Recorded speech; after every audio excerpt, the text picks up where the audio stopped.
Bismillah. Assalamualaikum warahmatullahi wabarakatuh. Baik, kita akan lanjutkan pembahasan coding kita tentang looping, yang mana tadi di kelas kita telah membahas program looping yang perulangannya ditentukan oleh dari komputer itu sendiri, di mana user tidak bisa campur tangan terhadap perulangan yang terjadi. Nah, sekarang gimana caranya membuat perulangan di mana perulangan tersebut ditentukan oleh user? Di sini dari program yang kita bahas di kelas, kita saksikan bahwasanya selama perulangan ini, syaratnya ini bernilai true, ya, maka perulangan kalimat pasti ini pasti akan diulang-ulang sebanyak 10, ya kan? Seperti ini tadi kita bahas di kelas. Ini kalau kita jalankan, nanti kalimat saya pasti bisa akan diulang sebanyak 10. Bagaimana cara merubah coding ini, di mana coding ini sebelumnya perulangan ditentukan oleh komputer itu sendiri. User tidak bisa campur tangan dalam hal perulangan. Bagaimana caranya untuk menjadikan user ikut terlibat dalam perulangan yang terjadi?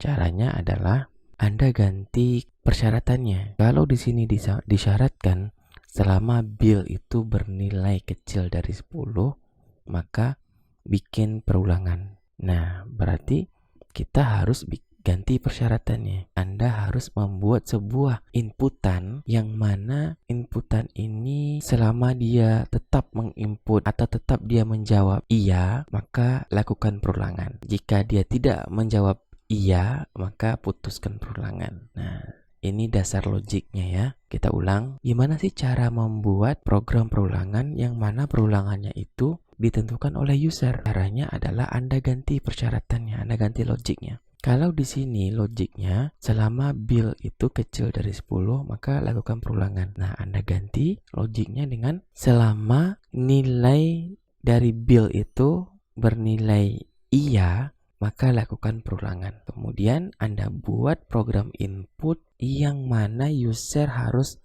mengetik di sana antara iya dan tidak. Jadi nanti ketika program dijalankan, komputer akan bertanya, apakah mau lanjut atau tidak. Nah, ketika user mengetik iya, maka program komputer akan melakukan perulangan. Nah, ketika user menjawab tidak, komputer akan memutuskan perulangan. Nah, ini konsepnya.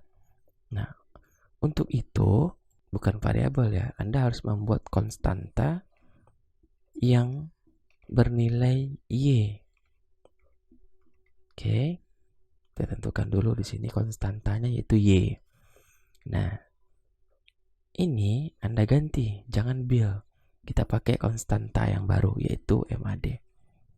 Dan kita ganti syaratnya selama dia bernilai y. Seperti itu. Selama dia bernilai y, maka lakukan perulangan.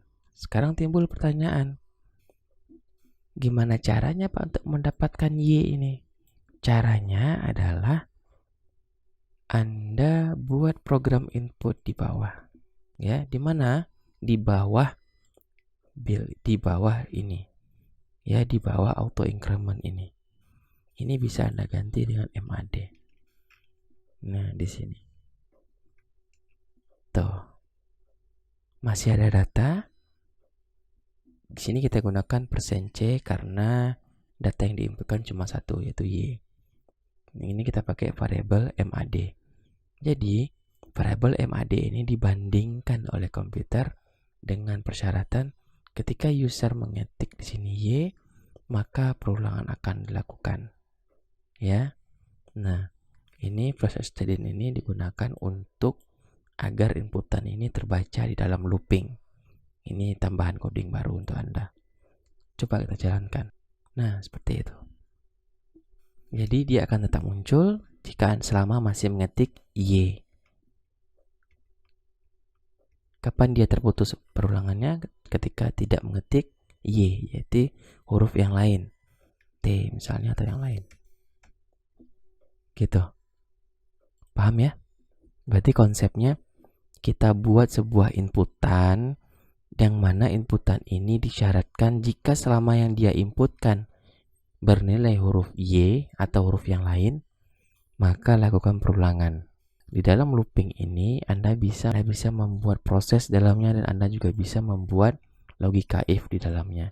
Contoh, di sini saya membuat program inputan tentang input jenis barang dan input merek. Maka saya harus membuat variabel baru di sini, yaitu variabel A dan variabel barang. Ya. Nah, kita buat variabel baru A dan barang.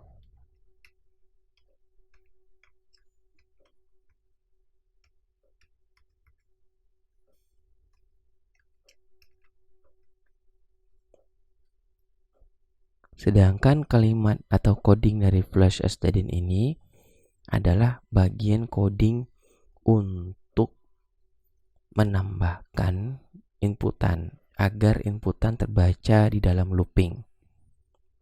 Ya. Dan MAD ini bertujuan untuk auto increment yang mana ini bagian dari looping. Jadi secara keseluruhan untuk pembuatan looping yang user terlibat di dalamnya, ya, looping yang ditentukan oleh user, konsepnya buat inputan baru yang mana inputan tersebut menjadi acuan patokan apakah perulangan dilanjutkan atau tidak.